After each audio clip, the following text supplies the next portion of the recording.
Hello, welcome back to the channel.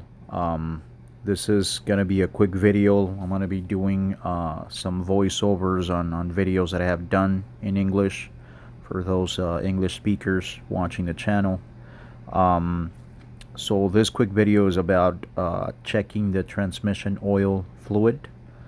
The first step to that is turning on the car, and what we're looking for is really getting that optimal temperature. So like the car can be cold, it cannot be extremely hot. Obviously, if it is, it's overheating. So we're looking for an in-between hot and cold, you know, the optimal running temperature. As you can see, the gauge is now going up, and we want it more or less in the middle, like I said, between hot and cold. So you need to give it about 5-10 minutes depending on the vehicle. This is a small V6, and what we're going to be using today is just the instructions on the car's manual. So you always want to follow the instructions whenever you're doing any type of check, any replacement, any maintenance, and it kind of gives you the schedule on when to do what, replacing spark plugs, switching out the oil in the transmission, changing the motor oil. So in this case, what we're going to do is we're going to follow the transmission fluid bar, and if you follow it, that little dot takes you to 72 months. So 72 months is 6 years. So you need to change the transmission fluid about every 6 years. That's what Honda recommends. In this case, we're not going to change the transmission oil. All we're going for today is just checking the levels of such oil. So right now, we're just going to show you how to do it. And following the instructions, it really tells you what type of oil to use, the recommendations of Honda.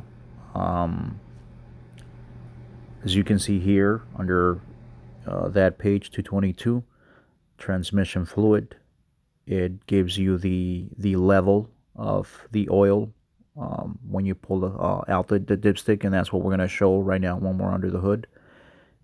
And most YouTube videos that I've seen, when they check the transmission oil fluid, the dipstick is not all the way in when they're checking the level.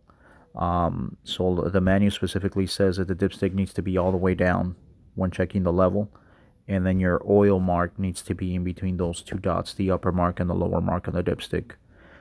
If you have a transmission that is manual, it also gives you the instructions on what type of oil to use. Even if you don't have the recommended oil for the transmission. As you can see on the manual, it gives you the temporary replacement. You can use a certain motor oil that they recommend as a temporary replacement, so you can get your car running. But again, it is only temporary. You want to replace it as soon as possible. So it even gives you the levels on the plug underneath the transmission, if it is a manual, on where it needs to be and how to check it.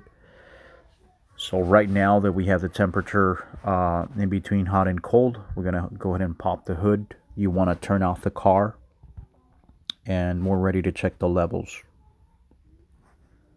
So just make sure that you do turn off the car. It is important to do that before you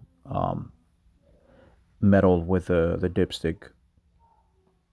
All right, so now that we're underneath the hood of the car, what we want to do is be careful we don't touch anything that's hot and can burn us. You want to get a rag handy, and as you can see on the right hand side, in between the battery and the motor, the upper part of the motor, you can see the yellow handle. In between those connections, so that's the dipstick. You want to go ahead and pull it, right? And as you can see, the level of the oil's everywhere, obviously because it was running and it was heating up. So now what you want to do is clean the dipstick, right? I'm going to show how clean it is now. And you want to make sure that it doesn't have any contaminants, no debris, nothing like that. And we're going to go ahead and insert it back onto the transmission, back to where it goes. And you want to make sure that you do push it all the way down, like we talked about. And now we're going to pull it again, and we're ready to check the level. All right, so as you can see, this one is a little bit above the mark. So it does have more transmission oil than it needs. And this can cause some problems. You know, it runs a little heavy.